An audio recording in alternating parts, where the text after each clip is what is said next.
आप सबों का स्वागत है म्यूटेंट स्कूल में। मैं हूं प्रोफेसर एक्स। आज हम समझेंगे कि इंसान क्यों एकांत में बेचैनी महसूस करता है, या क्यों आपको एकांत में जब कुछ करने के लिए ना होता हो तो आप बेचैन होते हैं, असहज मानसिक अवस्था में होते हैं। और ये असहज मानसिक अवस्था का पीछे साइकिक रीजन होता है, साइकोजेनिक रीजन होता है। इसका कोई फिजियोलॉजिकल रीजन नहीं है, यह कंप्लीटली साइकोजेनिक है, साइकिक रीजन है।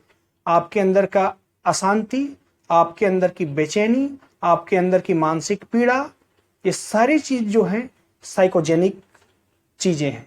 तो आइए समझते हैं। तो सबसे पहले ये चीजें समझे कि मनुष्य अपने जीवन में स्वयं के अतिरिक्त जो भी चीज है उन सारी चीज पे गहरे से गहरे खोज किया है इस सदी में, लेकिन मनुष्य स्वयं के ऊपर गहरे से खोज नहीं किया है। इसी का परिणाम है कि मनुष्य का जीवन बीमारियों का एक घर बन चुका है, मनुष्य का जीवन दुखों का घर बन चुका है, मनुष्य की आपसी संबंध, आपसी रिश्ते एक प्रकार का हिंसा का शिकार हो चुकी है, एक प्रकार का ईर्ष्या और आक्रामकता का शिकार हो चुकी है, क्योंकि मनुष्य स्वयं के अतिरिक्त अन्य और व्यर्थ की चीजें पे ज्यादा ध्यान दिया है, स्वयं पे ना ध्यान दे करके।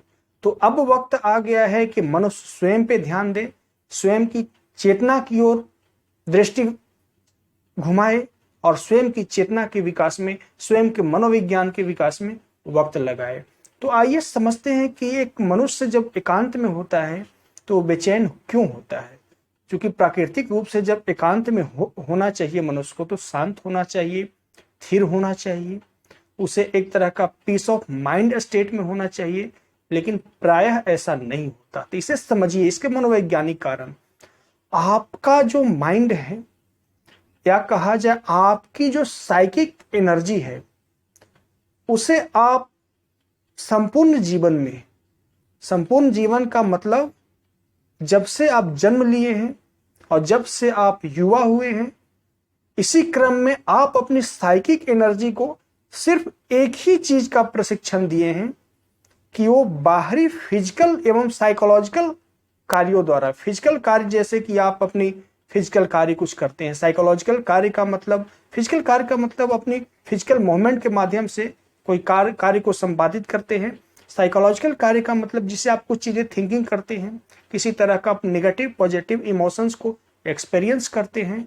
तो मनुष्य अपने संपूर्ण जीवन काल में अपनी साइकिक एनर्जी को सिर्फ व्यय करना सीखा है, सिर्फ व्यय करना। बस मन आपकी साइकिक एनर्जी किसी चीज को चिंतन करने में ही व्यस्त रहना चाहता है। आपका शरीर अगर बैठेंगे तो फिर बैठेगा नहीं।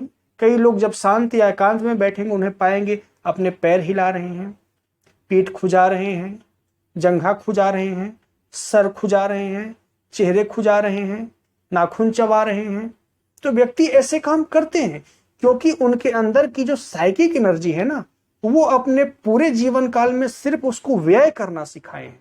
और जब व्यक्ति स्थिर होता है, जब व्यक्ति शांत हो जाता है, जब व्यक्ति यूं कहें स्थिर और शांत नहीं, जब व्यक्ति एकांत में आता है, तो व्यक्ति के पास कुछ स्टिमुलस नहीं होता कि उस पे अपना फोकस ले जाए, उस पे अपना साइकिक एनर्जी को इन्वेस्ट करे, जो इन्वेस्ट करने की आदत अपने संपूर्ण जीवन में वो बना रखा है, और शरीर के पास भी कुछ करने का ना होता है। तो आपके अंदर जो साइकिक एनर्जी है ना, वो सिर्फ व्यय होना जानती है। तो साइकिक एनर्जी अंदर से आती है और वो स्थिर ना होकर के व्ययता की ओर उन्मुख होती है। आप इस चीज को गहराई से समझिए तो समझ पाएंगे। आपकी जो साइकिक एनर्जी है, मानसिक ऊर्जा है, साइकोलॉजिकल जो एनर्जी है, वो सिर्फ उसे आदत डाल रखे हैं व्यय होने की। और जब स्थिर होते हैं तो आप शारीरिक और मानसिक रूप से उस साइकिक एनर्जी की व्ययता कम जाता है, उस साइकिक एनर्जी का इन्वेस्टमेंट का गति रुक जाता है, जिसके अंदर से वही ऊर्जा आपको बेचैन करने लगती है, आपको परेशान करने लगती है।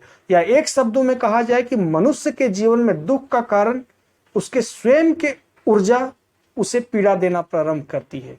मनुष्य की ही ऊर्जा उसे ही खाना प्रारंभ करती है, उसे ही निगलना प्रारंभ करती है। आपने एक चित्र देखा होगा कि सर्प अपनी मुंह से अपने पूछ को निगल रहा है। मनुष्य का जीवन भी यही है। अगर आप अपनी साइकिक एनर्जी को सही डायरेक्शन नहीं देंगे, सही निर्देशन नहीं देंगे, तो वो आपके जीवन को ही नष्ट करने लगेगी, आपके जीवन को ही दुख देने लगेगी। और मनुष्य के जीवन में दुख है, अशांति है, बेचैनी है, और ये अशांति, दुख और बेचैनी अकेलापन में और उभर कर आता है। इसके पीछे यही कारण है कि ऊर्जा आपका इन्वेस्ट होने का आदी है, एडिक्टेड है। और जब शांत बैठते हैं, जब कोई काम आपके पास नहीं होता है, तो ऊर्जा व्यय होना चाहती है, लेकिन शरीर और मन के पास व्यय करने के लिए कोई केंद्र नहीं होता है, कोई कार्य नहीं होता है, तो ऊर्जा पुनः आपको ही मारना शुरू करती है। क्योंकि ऊर्जा का सिद्धांत है, ऊर्जा कभी स्थिर नहीं होता, वो हमेशा गति में होता है। ऊर्जा कभी स्थिर नहीं होता, हमेशा गति में होता है। और मनुष्य के अंदर ऊर्जा की एक गुणवत्ता है, उसे आप स्थिर करके एक गति, एक निश्चित डायरेक्शन में दे सकते हैं, जो आपके मन की, मस्तिष्क की, बुद्धि की, चेतना का विकास का कारण बनेगी। तो आशा मैं करता हूं कि आप समझ सके होंगे कि व्यक्ति अकेले में क्यों बेचैन होता है, क्योंकि उसी की ऊर्जा उसे खाना प्रारंभ करती है, मारना प्रारंभ करती है, जिसकी वजह से मनुष्य अकेले में बेचैन होता है। अब इस अकेले में बेचैनी को कैसे रोका जाए? तो सबसे पहली बात कि आपको अभी स्वयं के शरीर और मन पे काम करने की आवश्यकता है। आप स्वयं सोचे कि सुबह उठ करके शाम सोने तक के क्या आप अपने शरीर के साथ, शरीर और मन के लिए क्या करते हैं? तो पाएंगे कुछ नहीं, सिर्फ एक चीज के लिए करते हैं, भोजन के लिए और कुछ सुख सुविधाओं के लिए। तो अब कहेंगे कि पैसे कैसे कमाएंगे? तो इन सारी व्यर्थ की बातें में अपने आप को धोखा ना दे। इन सारी व्यर्थ की बातों से ही आपका जीवन दुख और नर्क और बेचैनी और अशांति और उपद्रव से भरा है। ऐसी नॉनसेंस चीजें हैं, बचकानी चीजें हैं। मनुष्य के शरीर पे काम करने की आवश्यकता है, मन पे काम करने की आवश्यकता है। और व्यक्ति अकेले में कैसे शांत रह सकता है, आने वाले सेशन में मैं म्यूटेंट स्कूल पे ही बताऊंगा कि स्वयं के अंदर जो मनुष्य के अंदर ऊर्जा का जो वर्तुल्य है, ऊर्जा का जो परिपथ है, उसे विशेष आसन के द्वारा कैसे रेगुलेट किया जाए, उसे विशेष मनोवैज्ञानिक प्राणायाम विधि के द्वारा कैसे उसे ऑपरेट किया जाए, उसे निर्देशित किया जाए, उसे विकसित किया जाए, उसे संभाला जाए। तो मैं आगे आने वाला जब प्रैक्टिकल सेशन लूंगा तो उसी में बताऊंगा कि कैसे व्यक्ति अकेले में भी शांत रह सकता है, क्योंकि ऐसे व्यक्ति को शरीर और मन के साथ कुछ करने की आवश्यकता होती है। मैं पुनः दोहराता हूं, ऐसे व्यक्ति के शरीर और मन के साथ कुछ करने की आवश्यकता होती है, और जब कुछ करेंगे ही तभी आपका मन की ऊर्जा रेगुलेट होगा, सही डायरेक्शन में ऑपरेट होगा। आशा करता हूं कि आप मेरी बातों को समझे होंगे। आज मैं बस इतना ही, मैं मिलता हूं नेक्स्ट वीडियो में। तब तक के लिए वीडियो को देखने के लिए धन्यवाद।